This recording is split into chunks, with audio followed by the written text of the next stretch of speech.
Well, it's about 23 minutes to 5 now on a Friday afternoon. And now, an Envision Financial podcast with Luke Smith on Canberra's 2CC. See, that's a deliberate play on words, isn't it, Luke? Money matters. It does matter because you can't, money doesn't buy everything. Money doesn't guarantee happiness, but it certainly solves a lot of problems. Oh, look, it can make being miserable a lot easier. A lot more comfortable, yeah, that's right. Exactly. So. Yeah, exactly right. Well, it is that time of the year. We're looking smack bang dead square at the end of the financial year.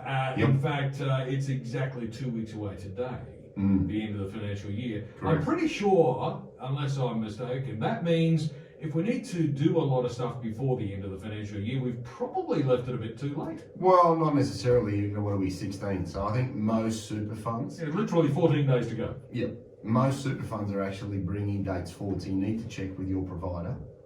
Because some of the girls in the office have been ringing around making sure, and some are 26 June, some are 27 June, and they say, well, anything after that date we can't guarantee anything. So if you want to run the gauntlet, you can, but I'd sort of make sure you're being proactive at the moment and getting in what you can get in to make the most of your deductions and your opportunities. The reason I said that, of course, is I've looked at today's rundown and I've noticed that today's topic, it talks about next financial year. Yeah, look, I'm trying to sort of work a couple of weeks in advance in a bit of a theme that we've just discussed. We're talking about deductions for the last month. By now you should have known what you're going to do, worked out your numbers and be ready to pull the trigger on something. So now I'm trying to get you thinking about what should we do in the new financial year, and the topic that I'm getting at the moment, because we're talking about deductions for this year, one of the questions I'm getting more often than not now is, well, what do I do for next year? And today we're going to touch on whether you should or shouldn't salary sacrifice, and then just remind people of the ways that you can actually get money into super. All right, well, let's start off with the very beginning. What exactly is a salary sacrifice? Yeah, so traditionally, prior to a change in legislation a number of years ago, the only way that you could actually direct money to superannuation was to do it through your employer. And salary sacrifice is a term that 99.5% of people are aware of. And I want them to be aware that it was the only way, and the key word there is was.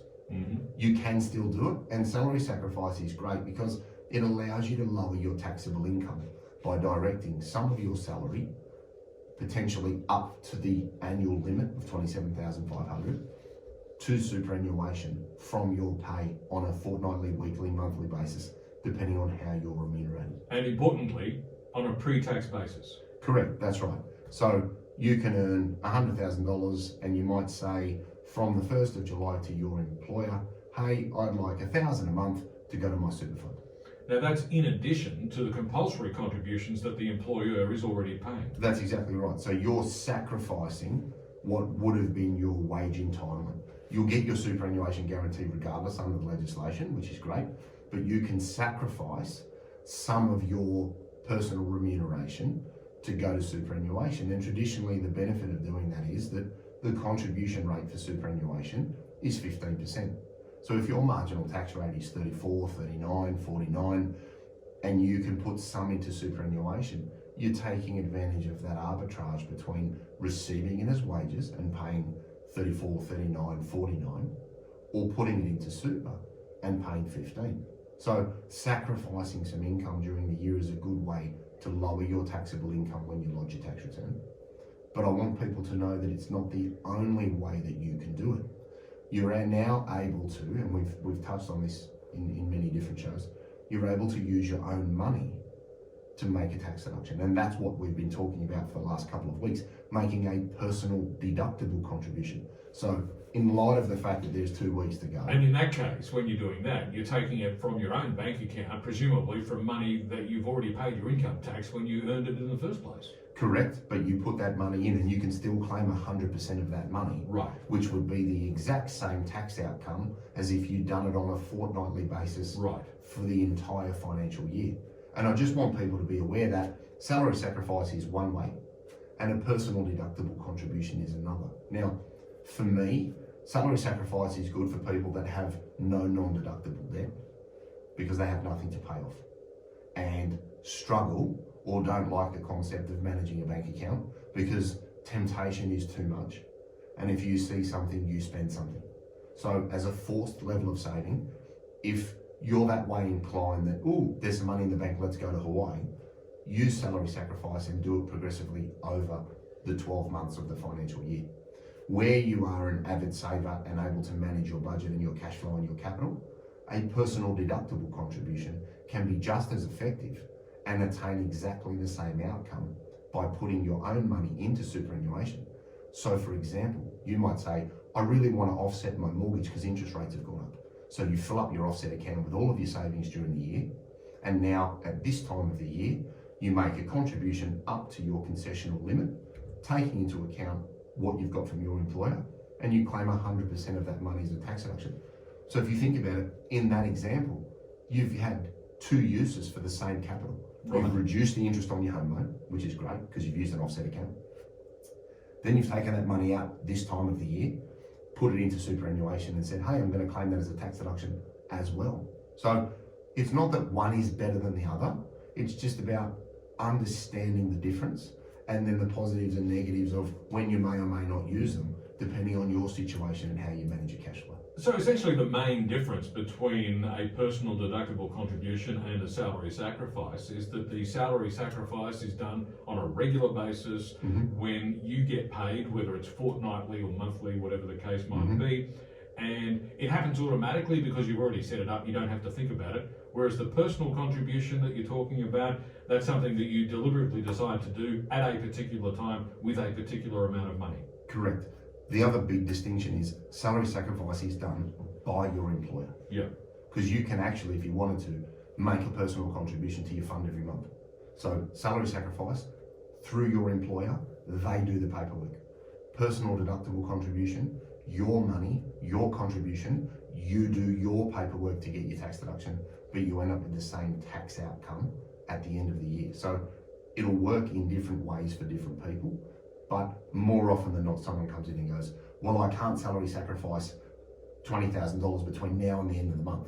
No, but you can make a personal contribution. And that's really what I want to highlight is think about what works for you leading into the end of the financial year and be prepped and ready for 1 July. Yeah, absolutely. So what should people keep in mind when deciding which way to take is the best for them? Yeah. So as we sort of just touched on, if you struggle managing your capital and your cash flow, get work to put something in. Or if you want to do something and see how you go, keep in mind that you can always amend it. So you might say, well, I'd love to get $10,000 in over the course of a year, but I'll just start by working out what 5,000 is and take that out of my pay and then see how you go meeting your living costs. If it's too much, dial it down. If you've still got some room, dial it up. And remember that you can actually do them together. So you could salary sacrifice $10,000 over the course of a year, and let's say you had $15,000 of space in your cap, you could put 5 in at the end of the year. So it's not one or the other, it could be a combination of both.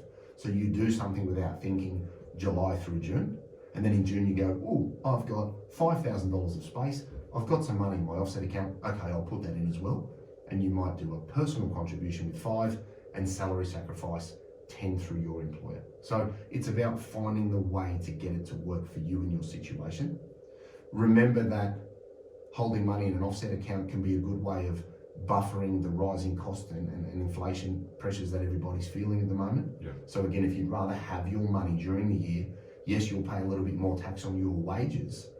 However, you'd have the money in the offset account to keep things going. And if you can take it out at this time of the year in June, put it into superannuation, you're guaranteed in most instances to get a refund because work's been taxing you on 100, for example, and then you put in 10, you've now got taxable income of 90. Now work doesn't know about that. That gets reflected in your tax return and you then potentially get a refund because you've been overtaxed. You get the money from the refund back in the offset account and around we go again. So I want people to understand the difference. I want people to know that they can use both at the same time. Yeah. And also for those in a defined benefit scheme, if you're PSS, CSS, DFRDB and MSBS, open up another fund and you can do exactly the same. You can't make this type of contribution to a defined benefit scheme, but you can open up another fund and run it in conjunction to your government fund at the same time. You need to call them and ask how much room you have and they will tell you. It's also on the website. You can log in and find that information on the website. It's called your concessional contribution space, or concessional cap space, they call it. And that's just the difference between the threshold and what the fund records against the limit. That's your number. Now, whether you put it in at the end of the year or you do it over the course of the year, get it. They set that number 1 July. Get that and then work with that going forwards. So remember, you can always start a pension, and we've touched on this in other shows. We have. You could start a pension late in the year, take the money out if you're over 60 tax-free, put it back into another fund and claim that as a tax deduction as well. You may not need to go to the offset account on your house. So this is really about being aware of your options, understanding how to manage your cash flow and the things that you need to cover, using spare cash in the most appropriate and effective way, whether it's straight into super or into an offset account and then into super in June. You can use this salary sacrifice concept to get the best out of your overall tax position and minimise the amount of money that goes up the hill. It's 11 minutes to 5 on 2CC. Luke Smith from Envision Financial is with me in the studio. Today we're asking the question, should I salary sacrifice into my super from the beginning of July? We'll come back to continue answering that question very shortly.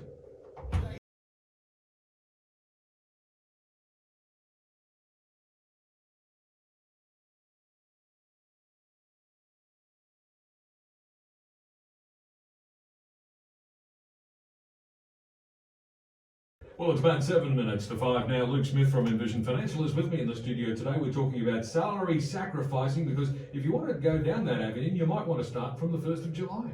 Oh, very much so. And I think this is, again, be prepared, be prepared, be prepared. And we've been banging on about this to get ready for 30 June. And I think that's got some real momentum and got people thinking. So now we just extend that a little bit and go, hey, what am I going to do from 1 July? It's a new financial year. I can put some really good behaviours in place. But should I or shouldn't I? And how should I do it? So what are the key things to remember? Well, I think the most important thing is what works for your cash flow. Just because someone else at work is doing it doesn't mean it's right for you. So sit down with your partner or yourself over a bottle of wine and say, well, what is spare? How do we get through the week, fortnight? What are we living on? Is there any room? And, are we the type of person that likes some forced savings? If forced savings is good because it's great behaviour and out of sight, out of mind works for you, salary sacrifice is the way to go. If you've got a non-deductible mortgage on your home and you want to fill up the offset account with your savings and then add some money at the end of the year, that's personal deductible contribution. That'll be right for you. So work out what works, or do both. Do a little bit of salary sacrifice during the year and then have a little bit less that you can top up at the end of the year. So at least you know you've done something without blowing out your cash flow. So know what you're going to do. Yeah. Don't exceed the caps. 27,500. Don't go over that. And remember, that's your money and works money. Yeah, the total amount that can go into your super account for that year. Correct. And it doesn't matter how many employees you got. It doesn't matter how many super funds you got. I had a lady tell me yesterday, she was adamant that it was per employer. Mm-hmm. And I just said, well, if that's what you think, then that's what you think. Mm-hmm. Remember to get your paperwork right. As I said before the outbreak, personal deductible contributions, you're responsible for the paperwork. You must lodge what's called a notice of intent. Notice of intent. Notice of intent. Write it down. No form, no deduction. When you salary sacrifice, your employer records that and does the paperwork on that side of things with the fund. When you put your own money in, they're treated as tax-free contributions unless you notify the fund, hence the name of the paperwork. So get your paperwork in, money first, form second. Money must be cleared before 30 June. Don't leave it to the last minute. And ensure that you know where you're going to get your money from at the end of the year if you go down the personal contribution path.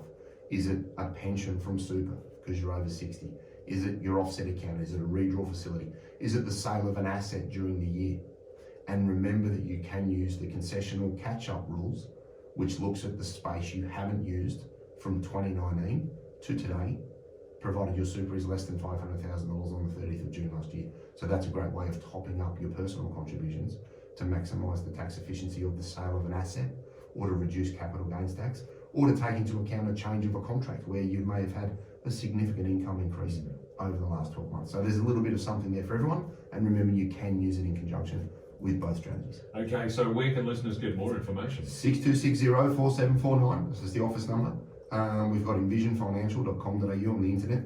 We've got the podcast, The Strategy Stacker, Luke Talks Money. That's on iTunes and Spotify.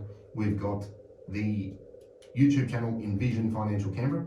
We've got the TikTok handle, The Strategy Stacker, and all of these contribution strategies, the whens, the hows, the whats, and the whens, 2 whens, is all in Smart Money Strategy, your ultimate guide to financial planning. It's in the super section of the book, and it breaks up when to do it, how to do it, and all of the key components strategically that we've touched on today. Indeed, and that wonderful book is available at all good bookstores. Luke, thank you very much. We'll catch you again next Friday. See you next week. Luke Smith from Envision Financial.